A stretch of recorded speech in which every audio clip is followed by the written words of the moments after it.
There are families in this world worth hundreds of millions, some worth billions, whose names you will never read in a Forbes list, never see at a film premiere, never find in a gossip column. Not because they can't afford the spotlight. Because they made a decision, a deliberate, generational decision, to live without it. And that decision, it turns out, is one of the most sophisticated wealth preservation strategies ever devised. Let's be very clear about what we're actually talking about here. This isn't shyness, it isn't modesty dressed up as virtue, and it isn't the false humility of someone who wants credit for not wanting credit. Old money invisibility is a philosophy, refined across centuries, built on a single unflinching insight. Visibility is a liability. The moment the world knows what you have, it begins calculating how to take it. Through lawsuits, through regulation, through social pressure. Through the slow, grinding erosion of envy that scales with every headline you generate. Disappearing from public view isn't a retreat, it's architecture. And the families that understood this earliest are the ones still standing today. Let me show you exactly what that looks like, starting with the most expensive cautionary tale in American history. Number 1, the target problem, what visibility actually costs. Cornelius Vanderbilt built one of the most extraordinary private fortunes in 19th century America, an estate worth over $100 million at his death in 1877, equivalent to more than $200 billion in today's dollars. And the Vanderbilts displayed every cent of it. Grand parties, palaces on Fifth Avenue, elaborate summer cottages in Newport, a 250-room chateau in North Carolina. The spectacle that defined the family during the Gilded Age.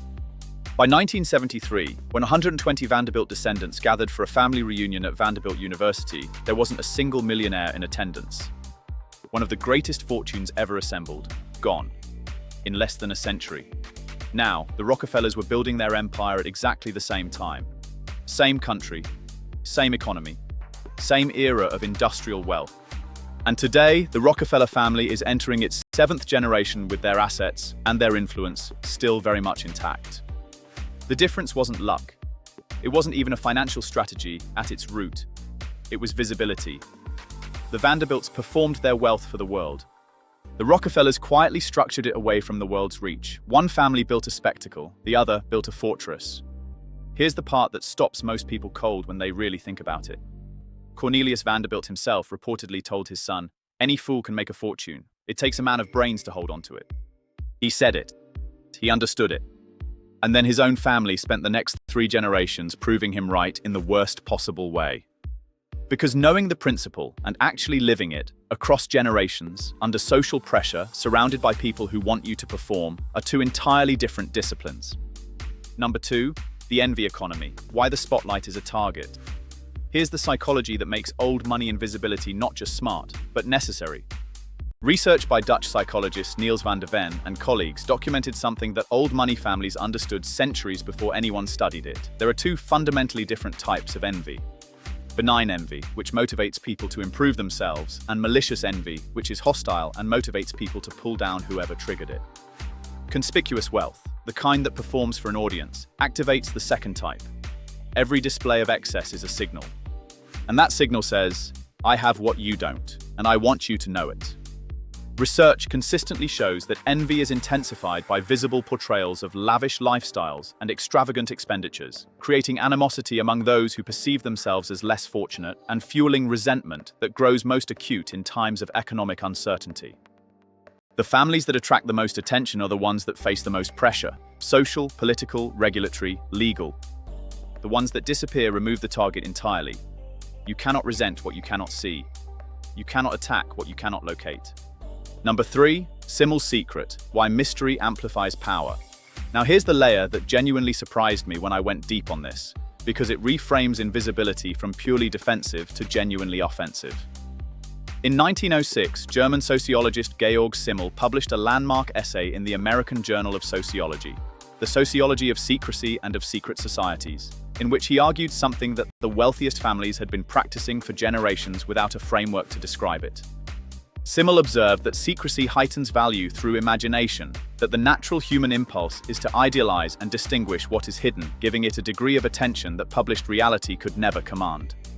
In other words, mystery amplifies influence. The family no one can fully see becomes the family everyone wants to understand. The fortune no one can quantify becomes the fortune everyone overestimates. The name spoken in quiet rooms carries more gravity than the one splashed across tabloids. Visibility puts a number on you.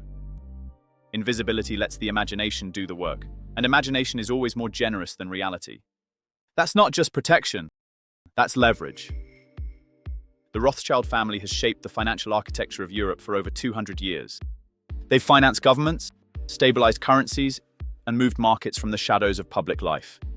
Their family motto, Concordia Integritas Industria, translates as harmony, integrity, and industry.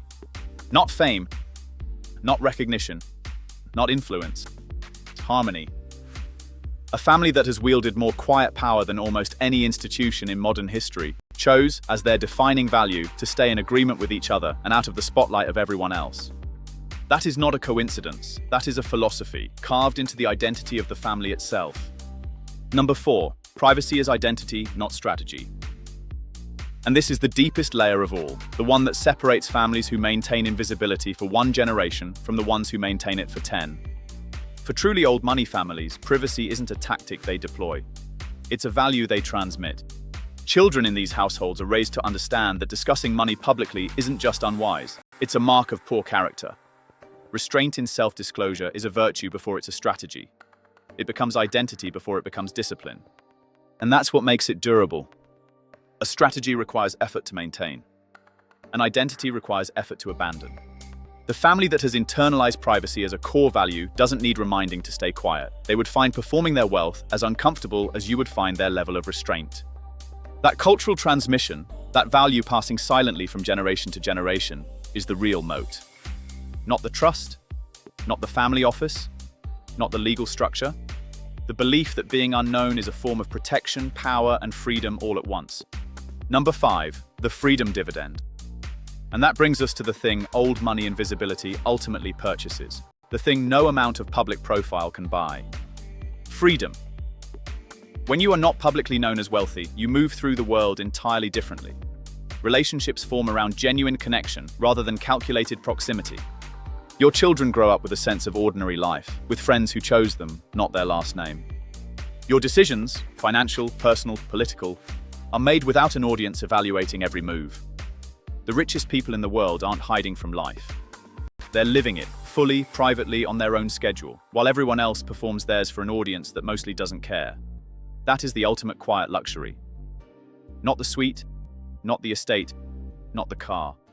A life lived entirely on your own terms, with no performance required and no one watching. And now I want your take on this, because this is the question that consistently permeates my mind. In a world that has built an entire economy around visibility, social media, personal branding, public profiles, follower counts, do you think true invisibility is still achievable, or has the game fundamentally changed? Drop it below.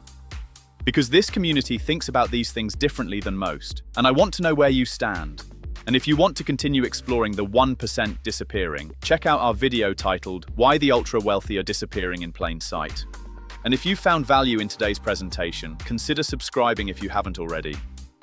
We are curating a community of opulent minds like yours, individuals who value discretion, high-level strategy, and understated elegance. Your presence here validates your intention for character ascension, and we would be honored to contribute to your journey.